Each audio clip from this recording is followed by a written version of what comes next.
Après la pluie, ce n'est pas le beau temps pour les habitants du quartier de Rimkieta. Pour eux, saison pluvieuse rime avec difficulté d'accessibilité à leurs concessions. Les routes étant submergées par l'eau, ils ont manifesté ce matin pour exprimer leur ras-le-bol et réclamer des voies praticables. À la veille des examens du CEP et du BEPC, le ministre de l'Éducation nationale, aux côtés des élèves déplacés de la région de la Boucle du Moun, un geste de solidarité du gouvernement envers ses candidats, singulièrement en proie à des difficultés de tous ordres. Et puis, la Covid-19 assomme l'économie mondiale. Partout, on assiste au licenciement, aux fermetures des entreprises et aux baisses des recettes. Au Burkina Faso, la loi des finances rectificative adoptée le 9 juillet montre une diminution des recettes. Mais le mal semble moins profond. Les détails dans la chronique ECO de ce lundi. Bonsoir et bienvenue. Et pour commencer ce journal, direction la Côte d'Ivoire où on apprend la démission du vice-président de son poste, une démission annoncée en début de matinée à la télévision nationale, à la RTI, à travers un communiqué lu par le secrétaire général de la présidence au terme d'un conseil des ministres extraordinaire tenu ce 13 juillet.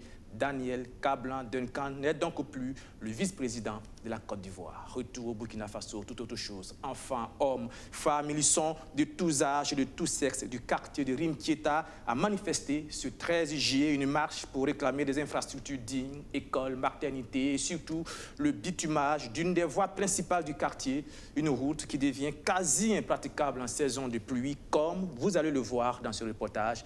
Il est signé Abdelaziz Assari.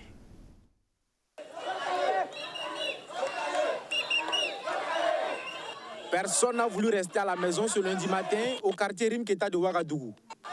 Même les enfants ont jugé bon de se joindre à la marche aux côtés de leurs parents pour faire entendre leurs revendications. Ils demandent aux autorités de bitumer la voie qui mène du rond-point de Nonsin à la cité de Rimkieta, longue d'une dizaine de kilomètres. Selon les frondeurs, cette voie est impraticable en saison pluvieuse et puis elle constituerait un lieu d'agression des habitants de Rimkieta tard dans la nuit. Alors, beaucoup d'agressions, des gens ont été machetés, des gens ont été violentés, des gens ont été agressés par des armes blanches. Alors, rien que la semaine dernière, il y a un jeune qu'on a macheté ici, là, parce qu'on voulait prendre sa moto. Alors, donc, pour des questions d'agression, vraiment, nous, on ne sait pas qu'est-ce qu'il faut faire, parce que le premier commissariat se trouve à Tampoui. Même s'il y a des difficultés ici, quand on les appelle là, de façon objective, il est difficile pour eux d'arriver à temps parce qu'il n'y a vraiment pas de voie. Pour rentrer ici à Rimkieta, quand il pleut, on est obligé d'aller passer à Kilouin. Et ça complique les choses. Et il n'y a pas, quand on parle de la question de l'électricité, il y a des zones où il n'y a même pas de poteaux. Il y a des zones où il n'y a même pas de poteaux. Toutes les démarches que nous avons entreprises sont restées vaines. Voilà pourquoi aujourd'hui, nous, on a estimé que non, on n'a pas le choix de poser des actions dans ce sens-là pour nous faire comprendre. En plus de la route, les marcheurs réclament également un CSPS afin de mettre fin aux décès liés à l'accouchement hors maternité. Vraiment, nous avons besoin du CSPS parce que les femmes souffrent. Nous avons besoin aussi d'un commissariat. Voilà, donc c'est la raison pour laquelle nous sommes réunis ce matin. Voilà. Aucune maternité pour accoucher est un problème. À plusieurs reprises, nous avons appelé l'ambulance que les filles de venir parce qu'il n'y a pas de voie. Vous comprenez que notre action là, ce n'est pas visé contre quelqu'un, mais c'est pour montrer que nous sommes vraiment dans un état piteux et qu'on doit quand même regarder un temps soit peu ce quartier-là quand même, qui à des moments donnés a montré qu'elle fait partie plutôt du quartier aussi, et très proche de la ville, mais qui est vraiment délaissé. L'autre doléance, la réalisation d'infrastructures scolaires. Car depuis 20 ans que le quartier existe, disent-ils, il n'y a toujours pas d'école publique. Vous le savez probablement, demain 14 juillet, les élèves de CM2 et de 3e vont affronter les épreuves de CEP et du BEPC, des examens de fin d'année organisés dans des conditions singulières. Si pour tous les candidats, l'impact de la Covid-19 aura sans doute son effet, pour ceux des camps de déplacés internes, c'est la double, voire la triple peine, coronavirus, dégradation des conditions sociales, perturbation des cours. Le ministre de l'Éducation nationale était aux côtés des élèves déplacés de la région de la Boucle du Moun pour apporter le soutien de l'État. Abdelaziz Assari. Des élèves du primaire, du post-primaire et du secondaire de Tougan dans la Boucle du Moun. Déplacés internes pour la plupart, ils ont connu des moments de peur et de galère. Conditions d'hébergement précaires, insuffisance de vivres, ces apprenants ont souffert le martyre. Mais en dépit de toutes ces difficultés, ils ont pu suivre les cours sans se décourager. À l'orée des examens de fin d'année, ils reçoivent la visite de leur ministre de tutelle. Stanislas Ouaro est venu leur remonter le moral et saluer le courage dont ils ont fait preuve. Quand je vois donc ces élèves de CM2, quand je vois ces élèves de 3e et de terminale qui sont là, malgré l'adversité, parce qu'ayant décidé, vaille que vaille, coûte que coûte, de poursuivre leur scolarité, je ne peux pas ne pas venir chercher à m'inspirer de votre courage, de votre ténacité, de votre engagement, et aussi nous engager à travailler pour que demain soit meilleur à aujourd'hui. En tout cas, je suis fier de vous et je souhaite que nous puissions faire du 100% aux examens. La reprise pédagogique des cours le 1er juin a été une réalité au niveau de tous les ordres d'enseignement et les élèves sont fin prêts pour aborder les épreuves du BPC et du CP le mardi 14 juillet. Ceux des classes de terminale vont continuer toujours à approfondir leurs connaissances et pour aborder l'épreuve le 3 août. Les élèves déplacés internes, on en trouve dans presque tous les chefs-lieux des provinces de la boucle du Moun. À Tougan, ils sont 1777 élèves déplacés, dont 637 en classe de CM2 et 530 en classe de 3e. À Dédougou, ils sont plus de 250 élèves déplacés en classe d'examen. Des vivres et des non-vivres leur ont été offerts par le ministre de l'Éducation nationale. Ce don vise à améliorer leurs conditions de vie jusqu'à la fin des examens. Donc dès aujourd'hui, ce matériel est déjà reparti. Donc une partie restera donc sur les sites donc de Dédougou. Ça concerne 52 écoles dont les élèves donc sont déplacés et regroupés. Donc une partie ira à Tougan, une partie à Nouna, à Sanaba, à Bombrokui. Et donc ça va aller dès aujourd'hui, en tout cas, les répartitions seront faites pour que ça puisse servir à ces élèves-là qui sont dans le besoin et qui attendent cela pour continuer leur cursus. Ça n'ira pas après les examens. Et donc c'est du dispositif complémentaire urgent que nous mettons à disposition. Et donc je suis venu pour ça et leur dire que le gouvernement est là. Qui ne se sentent pas donc orphelins. On est là, c'est une situation difficile que le pays traverse, mais ça va passer. Stanislas Ouaro promet de tout mettre en œuvre afin que l'année prochaine, chaque élève déplacé puisse retourner dans sa localité et y prendre les cours. On reste dans la région de la boucle du Moun, encore avec le ministre de l'Éducation nationale, Stanislas Ouaro, en visite dans plusieurs établissements scolaires où des bâtiments en bonne et due forme ont remplacé des infrastructures qui n'existaient que du nom. Abdelaziz Sarré. Un hangar en bois couvert de paille avec une petite clôture faite en briques de terre. C'est dans ce cadre restreint et inconfortable que les élèves de l'école primaire de Gamanso, dans la boucle du Moun, prennent cours. Fini le calvaire, désormais c'est dans ce bâtiment flambant neuf, réalisé et équipé par le ministère de l'Éducation nationale, qu'ils prendront cours. Mais avant, Stanislas Ouaro inspecte l'infrastructure pour s'assurer de la qualité. Donc ces infrastructures sont réalisées dans le cadre justement de l'engagement du chef de l'État d'effacer les paillotes d'ici à la fin de son mandat.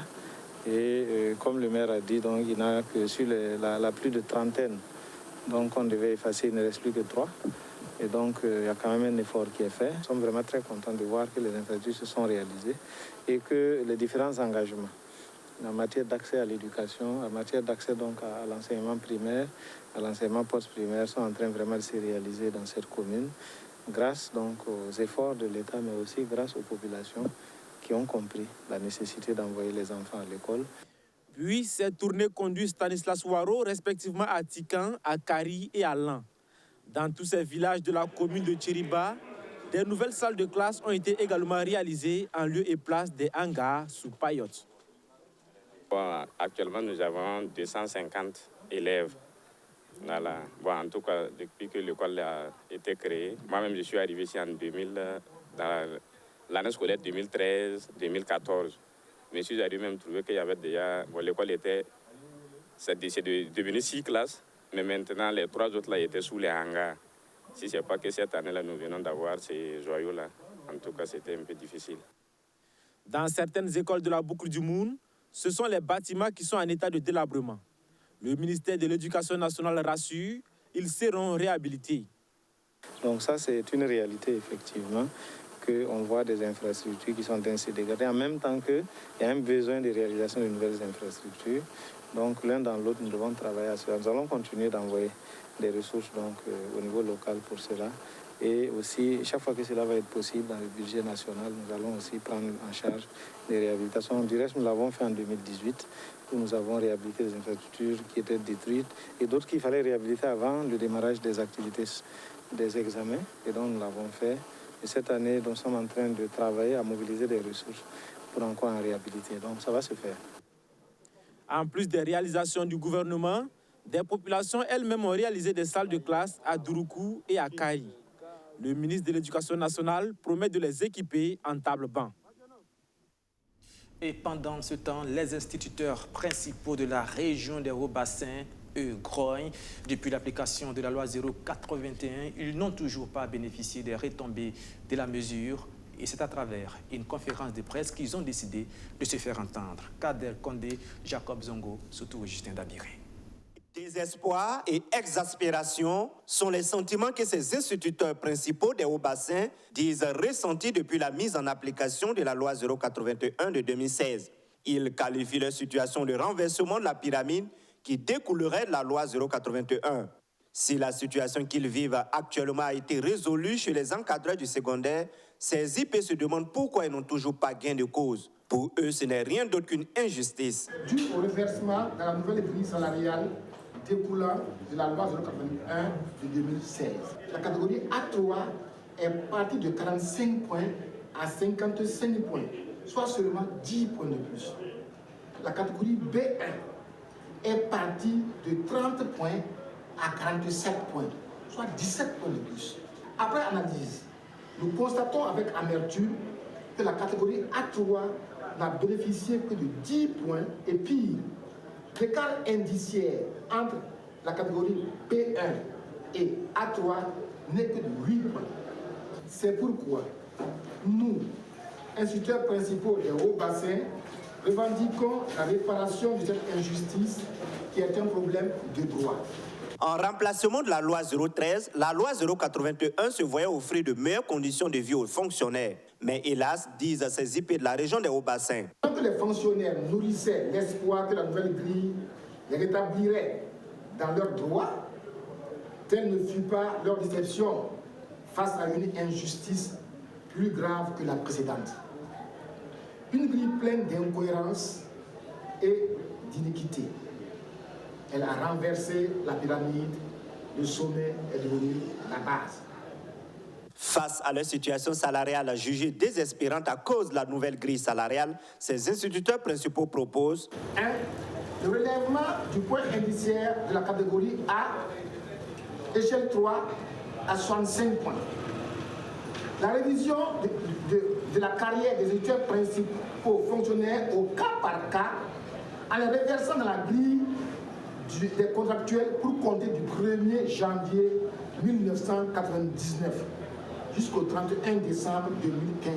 Les instituteurs principaux de la région des Hauts-Bassins, dans leur élan de plaidoirie, n'envisagent aucune action qui compromettrait la bonne tenue des examens scolaires qui s'annoncent à grands pas. Ils appellent tout de même au bon sens des autorités, car si rien n'est fait, disent-ils, cette injustice perdurera tout au long de leur carrière. Au pire des cas, leur retraite se trouverait menacée, affirment-ils. Cela ne vous a pas échappé que nous sommes aujourd'hui lundi, comme tous les lundis. Place maintenant à notre chronique éco.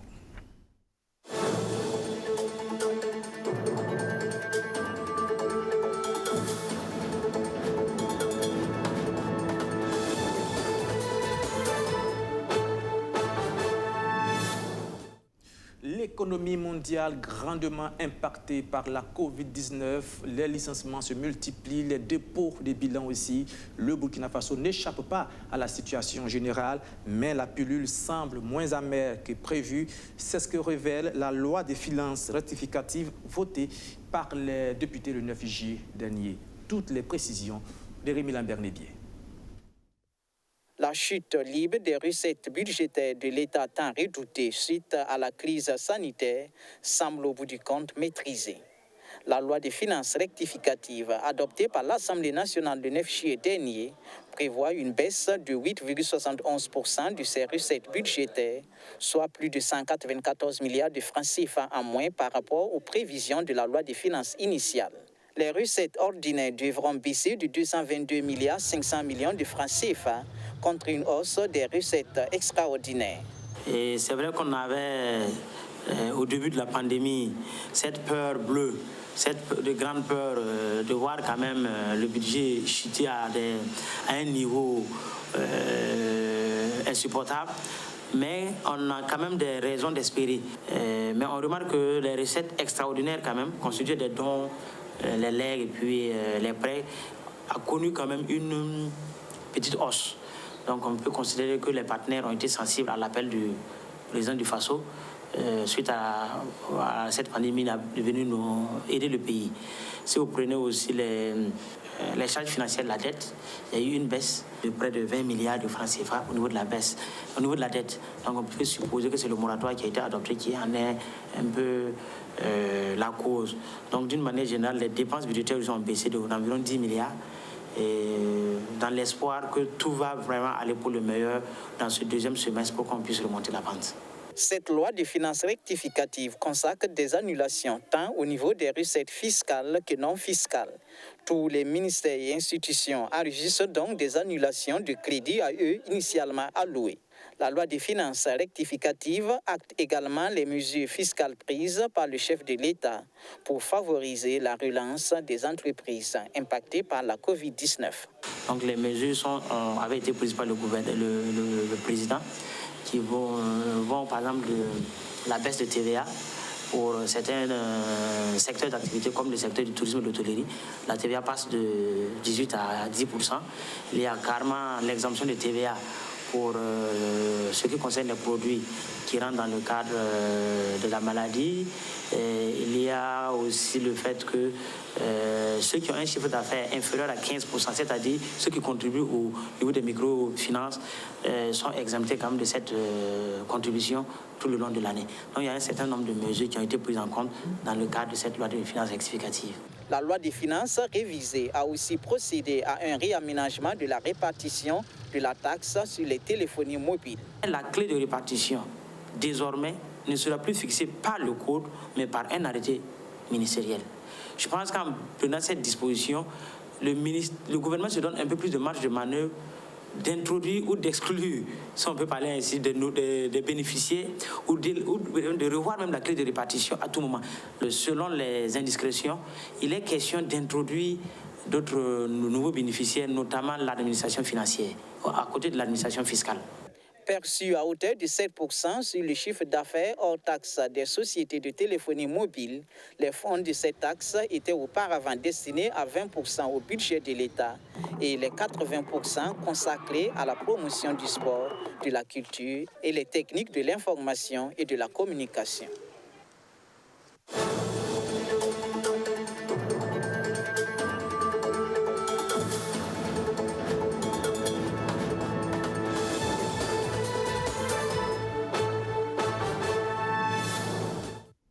Il y a quelques jours, Human Rights Watch épinglait l'armée burkinabé sur des cas d'exécution extrajudiciaire. Eh bien, la situation inquiète également la Commission des droits de l'homme. Elle veut accélérer ses investigations et mieux gérer les plaintes des victimes. Des objectifs au centre d'un atelier de formation organisé au bénéfice de ses membres. Roméo Koïta. Ces derniers mois, l'armée burkinabé est de plus en plus citée dans des faits d'exécution sommaire. Déjà en mai dernier, 12 personnes soupçonnées de terrorisme trouvaient mystérieusement la mort dans les locaux de la gendarmerie de Tanwalbougou, dans l'est du pays. Il y a quelques jours, dans un rapport, l'ONG Human Rights Watch épinglait également la maréchaussée burkinabé des mêmes faits dans le Sahel. La situation est suivie de près par la CNDH, la Commission nationale des droits de l'homme, qui a déjà entrepris des missions d'investigation, notamment sur les cas de Tanwalbougou. Mais pour plus d'expertise, l'institution en charge d'investiguer sur les cas d'allégations de violation des droits de l'homme renforce ici les capacités de ses membres. En 2 ans, on a estimé qu'il était nécessaire de faire un arrêt à partir donc des situations déjà et investiguer et pour renforcer les capacités donc, du personnel et des commissaires afin donc de produire des rapports qui sont attendus aussi bien au plan national qu'international et pour sortir des documents crédibles et afin donc d'éclairer l'opinion nationale et internationale sur les allégations de violation des droits de l'homme au Burkina Faso qui sont de plus en plus dénoncées par les organisations de défense des droits humains. La CNDH reconnaît que les exactions régulièrement attribuées aux forces de défense et de sécurité fragilisent les relations de confiance entre elles et les populations. Il y a aussi l'implication des volontaires pour la défense de la patrie et les groupes d'autodéfense dans la sécurisation des territoires que la Commission considère comme un facteur de risque. Elle invite l'État à sanctionner les auteurs d'exactions. C'est aussi l'avis de ses partenaires, comme l'Institut danois des droits de l'homme. Nous avons souhaité accompagner la CNDH pour qu'elle puisse accompagner le suivi externe des violations des droits de l'homme qui se font au niveau national par tous les acteurs. Je dis bien tous les acteurs, que ce soit au niveau des forces de sécurité, que ce soit au niveau des autres acteurs qui sont dans la lutte contre le terrorisme. Le souhait, c'est que la CNDH puisse aider à éclairer justement l'opinion nationale et internationale à travers des rapports impartiaux pour permettre aux gens de mieux comprendre et faire cesser ces allégations de violation des droits humains. Et pour pouvoir produire régulièrement des rapports bien documentés, la CNDH demande plus de moyens, car pour l'instant, l'institution manque de ressources, selon son président. D'une formation à une autre, à l'approche des élections générales à venir, le Conseil supérieur de la communication rappelle aux journalistes un certain nombre de principes à observer pour plus de professionnalisme dans le rôle ô combien délicat qu'ils auront à jouer au cours de cette période sensible. Rémina Bernébier. Acteurs incontournables du processus électoral, les médias sont une sorte de baromètre pour attester de la crédibilité d'un scrutin démocratique. Investi de cette mission, le journaliste est cependant tenu au respect de certains principes auxquels il ne saurait déroger. Sa responsabilité sociale est engagée et c'est pour mieux l'y instruire que le Conseil supérieur de la communication a initié cette séance de formation sur le traitement de l'information en période électorale. À chaque élection, on outille les journalistes pour aborder ces présidentielles. C'est-à-dire en 2015, ça a été fait, en 2020, ça va se faire. Voilà. Parce que ce n'est pas la même génération de journalistes. Si vous avez suivi une formation il y a quelques années, peut-être vous n'êtes plus là pour faire. Et ceux qui viennent d'arriver vont suivre la formation. Mieux outiller les journalistes à être performants pour cette présidentielle. Parce que si les journalistes ne sont pas bien outillés, cette présidentielle risque d'être très mal amorcée, vraiment un peu bâclée. Il faut que les journalistes soient bien outillés pour savoir leur rôle, leur responsabilité dans cette présidentielle. Différents journalistes venus des régions du Sahel, du centre-nord, du centre-ouest et du centre-sud vont apprendre en 2 jours à se perfectionner non seulement sur le traitement de l'actualité en période d'avant-campagne électorale, mais aussi à détecter la désinformation et les rumeurs en période électorale. C'est aussi le cadre pour le Conseil supérieur de la communication de notifier ses attentes quant au traitement de l'information par les journalistes et leurs médias respectifs durant la période électorale. Les journalistes sont formés, les partis politiques, eux, sensibilisent leurs militants à aller accomplir leurs devoirs civiques. Le président du CDP est allé visiter quelques centres d'enrôlement dans la région des Hauts-Bassins. Jacob Zongo, surtout au Justin Dabiré. C'est le centre d'enrôlement de l'école primaire publique Safalaodé qui accueille le président du CDP et sa délégation à quelques heures de la fin du processus d'enrôlement de la province du Oué. L'engouement n'est pas au rendez-vous, mais Eddie Kombego a pu constater tout de même le bon déroulement du processus d'enrôlement dans ce centre. Après un bref échange avec les agents recenseurs, le candidat du CDP se dit davantage rassuré. Ils ont eu des appareils neufs et ça nous saluons, c'est ce que nous avons voulu dire depuis longtemps. Malheureusement, nous constatons que partout ça n'a pas été le cas, d'autant plus que c'est des vieux appareils qu'ils ont pu envoyer dans les communes rurales. Sans électricité, il y a eu de sérieux problèmes. Nous espérons, quand ils vont faire le point tout sera assez clair. Nous avons constaté également qu'il y a eu certainement des personnes qui avaient la carte électorale qui sont venues s'enrôler. Nous espérons que dans le débriefing, quand ils vont faire mouliner tout cela avec les ordinateurs, ils pourront sortir les doublons. À ces insuffisances s'ajoutent certaines pratiques qualifiées de malsaines par le président du CDP qui se dérouleraient autour du processus d'enrôlement. Des pratiques que Eddy Kombego a tenu à dénoncer. Ce qui nous est revenu, que certains partis de la majorité ont fait venir des non-nationaux, des Nigérians, des Libériens, pour faire confectionner des cartes d'identité et se faire enrôler et se situer ailleurs. Nous avons engagé une enquête là-dessus. Si cela s'avère, nous allons demander, nous confirmerons l'audit du fichier électoral. Ce sont des Burkinabés qui votent. Ce ne sont pas des étrangers qui doivent venir voter ici. Et nous sommes fermes là-dessus. Avant sa visite dans les 2 bureaux d'enrôlement situés à l'école primaire Safalaoté, le président du CDP a rencontré les mouvements associatifs de son parti. Une rencontre au cours de laquelle Eddy Kombego a rappelé la place de ces mouvements dans la relance du parti dans la province du Houé. Le développement passe par l'organisation. Et le mouvement associatif a sa place. Tant que vous n'êtes pas organisé, vous ne pouvez pas réussir. C'est pas Oya là. Comment on s'organise? Comment on s'entraide? Comment on se soutient? Bobo, à travers les mouvements associatifs, va se développer. Et votre présence ce matin me rassure.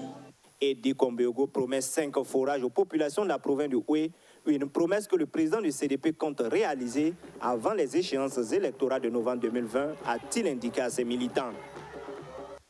C'est la fin de ce journal. Merci de l'avoir suivi. Je vous donne rendez-vous demain à la même heure, 19h30. Mais avant, restez sur BF1 tout à l'heure à 21h00. Vous avez rendez-vous avec le grand John William Somda pour l'émission de sport préférée, Sport Time. Au revoir.